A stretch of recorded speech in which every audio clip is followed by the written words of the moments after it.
que están creadas desde el fin de la Segunda Guerra Mundial, en concreto a raíz de los pactos de Bretton Woods, año 44. Tenemos la Unión Europea, Fondo Monetario Internacional, Banco Mundial, la ONU misma y todas sus subdivisiones. Y lo que está claro que busca es implantar una nueva humanidad, un único mundo, con un único gobierno, con una única religión, un único sistema económico. Pero para eso tenemos que eliminar el ser humano anterior. Por eso esos pilares que son los fundamentales: relativismo moral, laicismo, ideología de género, entre otros tantos. Podemos añadir aborto, ahora viene la eutanasia, con el objetivo de desprogramar al ser humano que existía antes, implantar un nuevo código de valores y poder empezar a implantar el transhumanismo, que es al que vamos. Vamos en lo que llaman también la cuarta revolución industrial, que es la implantación de un sistema robótico basado en inteligencia artificial que controle todo aquello que antes era de alguna manera esporádico en el ser humano. Para eso necesitamos, como les decía, formatear, eliminar la antigua civilización, en este caso la civilización cristiana, los valores cristianos, e implantar una nueva serie de valores que permita a las nuevas juventudes que entren perfectamente en esa nueva realidad. Para esto es lo que llaman, entre otras cosas, la Agenda Global 2030 o la Agenda del siglo XXI. Las Naciones Unidas han promovido la Agenda 2030 y esta debe de mantenerse como la guía central.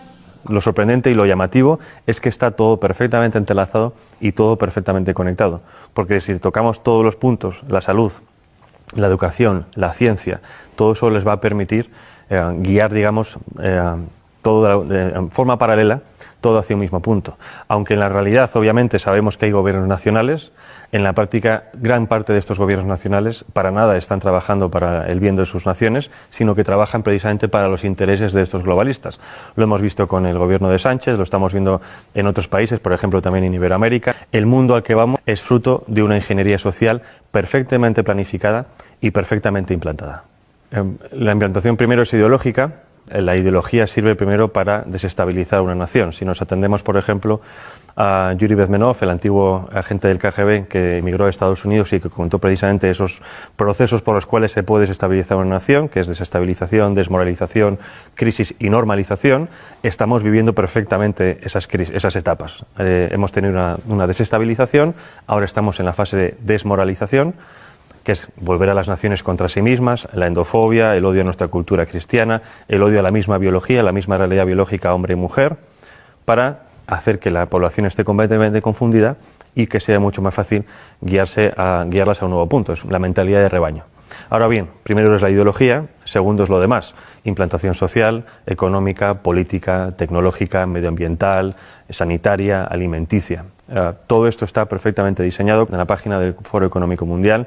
Tienen perfectamente diseñado cuál va a ser el nuevo mundo. No dejan nada fuera.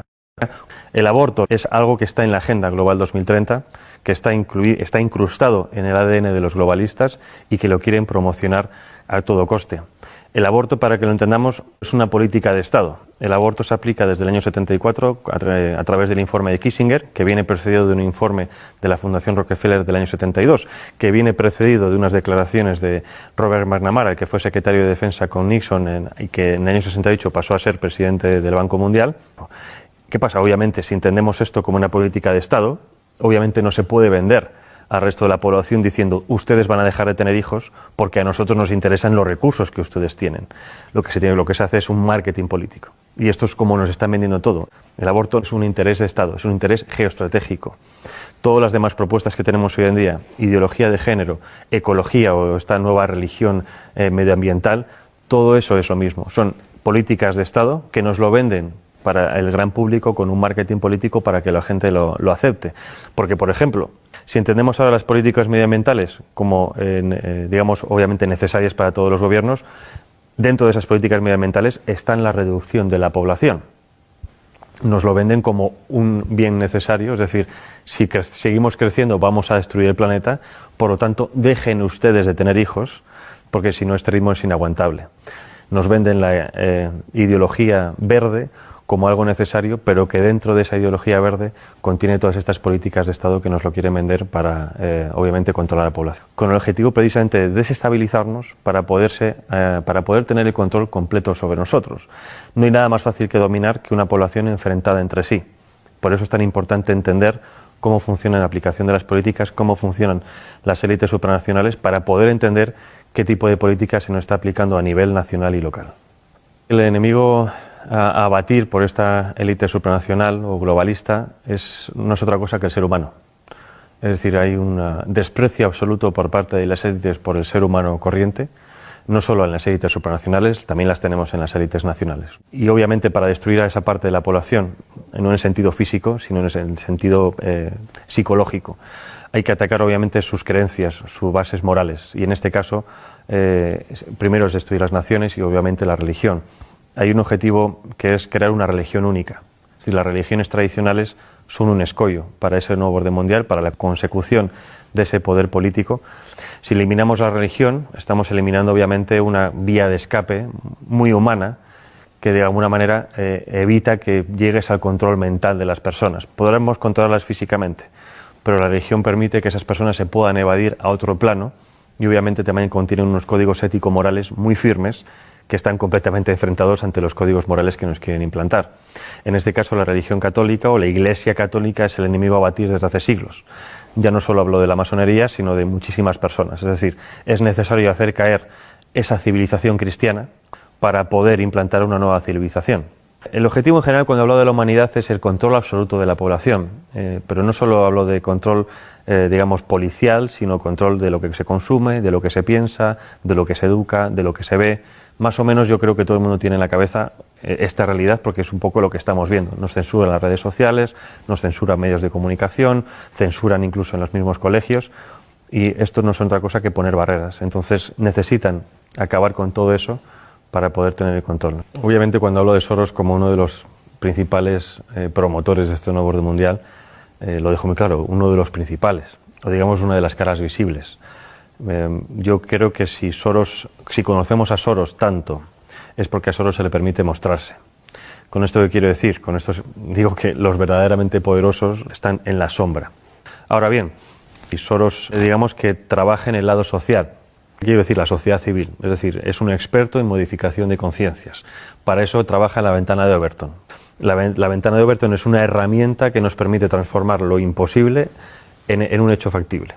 Y hay varias fases. Obviamente primero viene la propaganda, la ideología. Para eso se crean y se financian think tanks, fundaciones, asociaciones que generen supuestos documentos científicos, oficiales, estudios, etcétera, de los cuales después se hagan eco los medios de comunicación. Esos medios de comunicación llegan a las masas a base de repetición de estos estudios, estos conceptos, estas ideologías, acaban, si no aceptando como propias esas ideologías o pensamientos, sí aceptándolos diciendo que es algo como ya existe y lo ven por todas partes, es algo que hay que aceptar. Una vez llegamos a esa tercera fase, viene la cuarta fase, que es la de los políticos. Los políticos, obviamente, con el interés partidista de continuar en el poder, se hacen supuesto eco de esas reclamaciones supuestamente sociales y, obviamente, después el quinto, que es la transformación en leyes, la legislación. Entonces, esos 5 pasos es lo que se ha seguido con muchísimas cosas. Tenemos el aborto, tenemos el matrimonio homosexual, ahora tenemos ya ha empezado la eutanasia y el siguiente paso es la pedofilia. Y esto es pura matemática, es ciencia política y siempre funciona. Entonces, si nos atenemos a que esto sirve para aplicar ciertas cosas, ¿qué es lo que ha hecho Soros a nivel social? Lo mismo. Ha financiado ONGs, asociaciones, fundaciones, ha financiado medios de comunicación, ha financiado a políticos e incluso ha financiado a instituciones como por ejemplo puede ser la Unión Europea o el European Council on Foreign Relations, que es la versión europea del CFR norteamericano, que es el principal lobby de la política exterior norteamericana, en este caso en Europa. Entonces, si tienes los 5 pasos o los 4 pasos de los 5 en tu mano, es mucho más fácil modificar la realidad de los ciudadanos precisamente porque toca todos esos palos. Si nos vamos a instituciones supranacionales, ¿cuál es el papel de la ONU, de la UE? Es muy parecido. Bueno, el Banco Mundial obviamente es la gestión económica mundial, lo mismo parecido del Fondo Monetario Internacional a la hora de préstamos. El control económico y los préstamos sirven para el chantaje económico de las naciones. Hay muchísimas naciones africanas que se han quejado precisamente del chantaje económico de dinero supuestamente de ayudas al desarrollo, siempre dependiendo de cuestiones como por ejemplo la implantación del aborto, la implantación de la ideología de género, de educación sexual temprana para los niños, etcétera, etcétera. La OMS ha sido fundamental para la implantación de la idea de que existe una pandemia mundial y si no hubiera sido por la OMS, en este caso por Tedros Adhanom, no se hubiera creado o no se hubiera llamado un confinamiento mundial.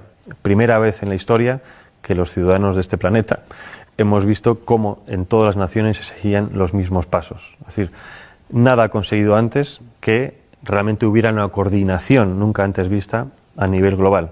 Coordinación que, aunque a nosotros nos parezca mucha, en general ha sido como muy sospechoso, por así decirlo, no sigue siendo suficiente para esta élite. Según ellos, los retos que nos plantean las pandemias del futuro, eso supera por muchísimo la capacidad gestora de los estados independientes entre sí.